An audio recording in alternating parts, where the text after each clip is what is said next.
Hello everyone! Welcome po ulit sa aking YouTube channel, Quezon Province Realty TV. Okay, it's me again, Miss Geraldine Villarasa. Andito na naman po ako sa bayan po ng Tagkawayan, Quezon. Meron na naman po akong ilolocate na isang property. Siya naman po ay 4.9 hectare. Then, yung pong property ay may right of way na nasa 20 meters lang po. Yes po, 20 meters lang po siya. Then, wala na po tayong po problemahin about dun sa right of way. Then, yan pong natututukan na yan ng aking camera. Yan po yung barangay road na papunta po dito sa property. Nakausap ko po kanina yung isang taong barangay. Ito po ay next na project na ni Kapitan. Ipapasemento po ito. Nasa 4 meters po ang lapad ng kalsada na to. Then ang property po ay malapit po sa ginagawang bypass road na mula po Ginyangan, Quezon papuntang Labo, Camarines Norte. Then mula po sa town proper ng Tagkawayan, Quezon hanggang dito po sa area may layo po siya na 3 kilometers. Yung po namang kalsada, mas lamang po yung cemented road kesa po dyan sa rough road na yan. Pero yan nga po ay ipapasemento na ni Kap. Okay po, tara po at papasukin po natin yung 4.9 hectare. At ipapakita ko rin po muna sa inyo yung 20 meters na right of way. Okay po, bali po, sabi po nung nakabili dito sa 13 hectare na to, 13.5 na to, bali, pwede pong dalawa ang gawing right of way. Isa po ito na pwede ninyong gawing right of way, pwede pong gawing kalsada para sa sasakyan, and dun po sa kabila. Dito po muna tayo dadaan, papunta po dun sa area. Basta po sabi po nila is 20 meters lang po ang layo niya dito sa barangay road.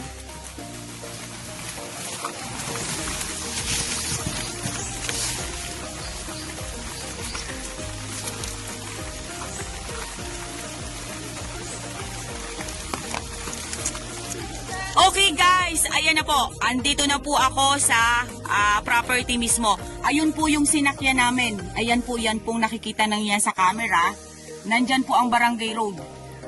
Then, ilang hakbang lang po papunta na po dito sa property. Andito na po ako mismo sa 4.9 hectare. Then, ito po kasing 4.9 hectare na to, ang nasa mother title po nito is 13.5 hectares. Then, nabili na po dito yung ibang parsela. Ang natitira na lang po ay yung 4.9. Yun na lang po yung inibebenta ng seller. May sukat na rin po itong area na to. Ano po? Yan po, yung mga nyog na yan, kasama pa rin po yan sa property. Then, ito pong side na to, medyo po siya dyan nag-slope ng konti.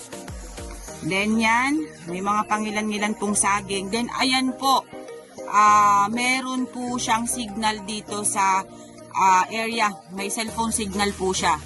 Then eto po, may nakita na po akong fruit bearings. Ayan, may langka dito. Then po dun sa kabila ay may santol. Then ayon, may avocado po siya. Pero ito pong part na to, ito pong natututukan na yan ng aking camera. Medyo po siya nag-slant lang ng konti, then may pantayin. Ano po? Yung pong isang nakabili dito is nakapagbayad na po siya ng capital gain tax at updated din po ang buwis. Updated din po yung buwis kasi nga po, iisa na lang po talagang parsela ang natitira. Yung 4.9 na lang po. Ano po? Ayan, si mother po ang nagbayad ng capital gain tax. Wow! 3,000 daw po yung nabenta ni mother na avocado dito sa area. Ayan, kasama po siya sa pinagbibili na dito sa 4.9 hectare. Ayon, din po sa side na yon, may malaking puno po siya ng rambutan. Yan, then ayan po, may antipolo po dito sa side na to. Then ayon, mayroong batino. Then ang source of water po dito ay sapa. Siya po talaga mismo ang nakakaalam ng mga pagdulunan nito kasi siya nga po yung nakabili po ng property dito. Yun nga po, kinikwento nga po niya na nakapagbayad na po siya ng BIR dun sa nabili niya. Then, e-car na lang po ang inaantay niya. Ayan. Ito pong side na to, ayan, medyo po siya pa-slope. Ito pong side na yan. Yan. Then yan po, ayan, pumantayin po siya dito sa side na to. Then yung sinasabi po ni Mother, bukal po ang tubig dito. Then yung pong sapa niya ay kakaunti lang po ang tubig. Ano po? Hindi po masyadong ngayon. Kasi sobra po talagang tag-init. Ngayon lang po umulan. Kasi nga po ay may bagyo. Kaya po kahit po may bagyo, ang inyong lingkod po ay nag-site talaga para po makita itong property na to. Ayan, medyo po siya dyan umislope. Then ayan, may mga kawayan. Tapos may mga bago pong tanim na nyog. Yan po ang area. Ayan po ang sapa niya. Nanggagaling po yan doon sa papuntang yun doon. Sabi po ni Mother, nandun po ang bukal sa dulo. Pero po nandito pa rin po siya sa loob ng property. Okay po, ayan po. Medyo rin po siya umislope dito sa side na to. Then ayan, napakarami po palang abukado oh. Ayan, eto po may guyabano. Then napakarami po niyang abukadong tanim. Yan, slope po dito sa side na yan. Ayan, may mga batino po at antipolo sa side na yan. Nga lang po yung mga antipolo po ay hindi pa naman po siya ganun kalalaki ang kahoy. Then eto, napakalaki pong puno ng rambutan. Then ayan, avocado. Ito pong side na to na iniikutan ng aking camera.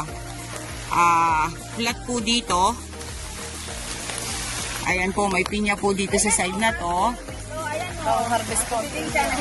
Wow! Then ito na po yung pagitan dito, tita. Ayan pong vibe wire na yan na po ang pagitan. Nabili na po yan. Then yan. Ang pagitan naman po dito ay ang mga Jimelina na yan. Pasok pa rin po sa property. Okay, pasok pa po sa property yung mga Jimelina. Ano po? Then yun nga po. Ayan. Paslow po itong side na to. Napakarami po niyang avocado. Yan pong side na yan pong natututukan na yan ng aking camera.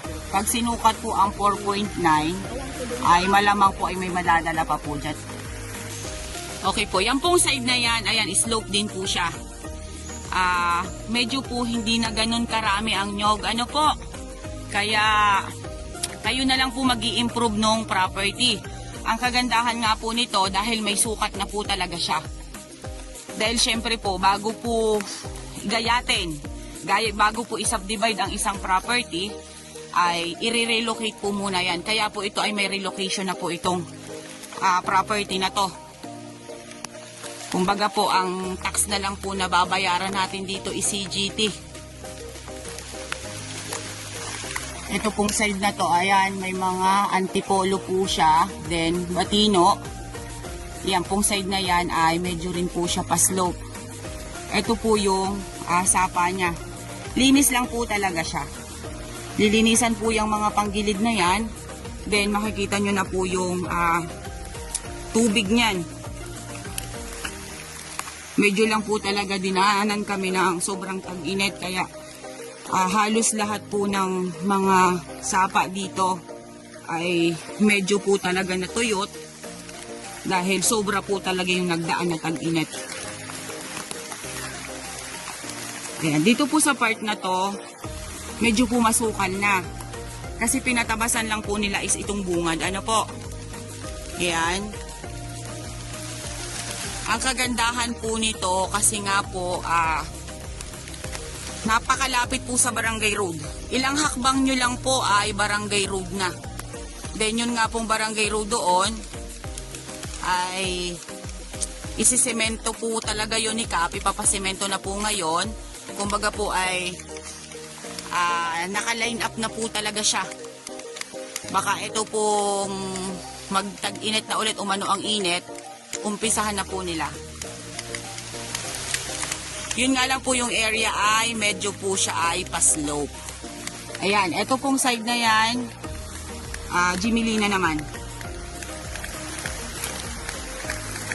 Okay po, ayan po. Medyo rin po siya umislope dito sa side na to. Then, ayan, napakarami po palang avocado, oh. Ayan, ito po, may guyabano. Then, napakarami po niyang avocadong tanim. Yan, slope po dito sa side na yan. Ayan, may mga batino po at antipolo sa side na yan. Nga lang po yung mga antipolo po ay hindi pa naman po siya ganun kalalaki ang kahoy.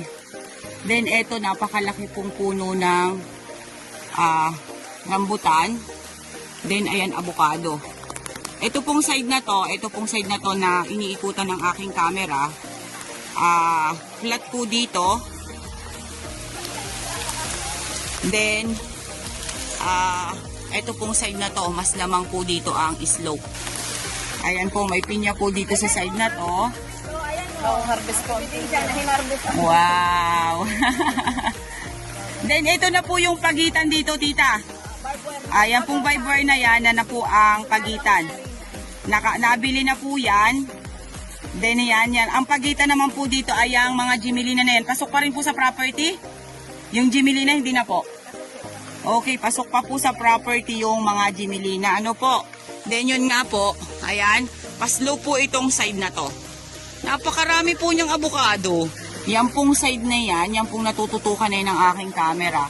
Pag sinukat po ang 4.9, ay malamang po ay may madadala pa po dyan. Ayan, ito pa po yung kabilang side. Opo. Ito pong side na to mga ma'am sir, ay flat pa rin po dito. Then yung kay Mito po na yon, sa side na yon, paakyat yan, ay kasama pa rin po yan sa 4.9 hectare. Hindi po talaga biro ang 4.9 hectare, malaki po yon. Kulang na lang po siya ng 10,000 square meter para po sa 5 hektarya. Ano po? Then ayan, makikita naman po natin talagang siya po ay napabayaan na. Yun lang pong halos bungad ang pinatabasan nila. Dito po sa side na to, medyo po talaga siya ay marungis na. Then ito pong side na to ay sapa pa rin. Pero ito nga po, ito pong side na to, sabi ko po sa inyo, ito po ay flat land. Itong pong part na to. Si mother po, yung isang nakabili dito sa 13.5 na to, na gumayat, ay nagbayad na po ng estate tax. Kasi mother title po yung kanilang titulo. Then yung nga po kinikwento ko sa inyo kanina, nakapagbayad na rin po siya ng CGT at e-car na lang po ang inaantay niya. Improve nyo na lang po siya, magpapatanim na lang po kayo. Yun na lang po ang kulang dito sa property. Murang-mura na po ito. Napakaganda po nung area. Opo. Iyan. Medyo lang po talaga madalang na yung nyug niya. Yung about naman ma'am sa electricity ma'am, meron tayo diyang kuryente, di po ba? Opo, may poste po dito sa area. Then yun nga po kanina, sabi ko sa inyo, may cellphone signal po siya. Then 20 meters lang po ang layo niya dun sa barangay road. Then ito nga po ay may sukat na. Okay guys, sabihin nyo na po ang property namin. Dito po ito sa Tagkawayan, Quezon. 4.9 hectare. May right of way po siya na nasa 20 meters. Then may source po siya ng electricity. May source po siya ng water. Yun nga po, may sapa po siya dito mismo sa loob ng area. Then sa ngayon nga po ay medyo yung may part po siya na tuyo kasi nga po ay sobra pong tag-init. Then marami po siyang fruit bearings. May cellphone signal po siya.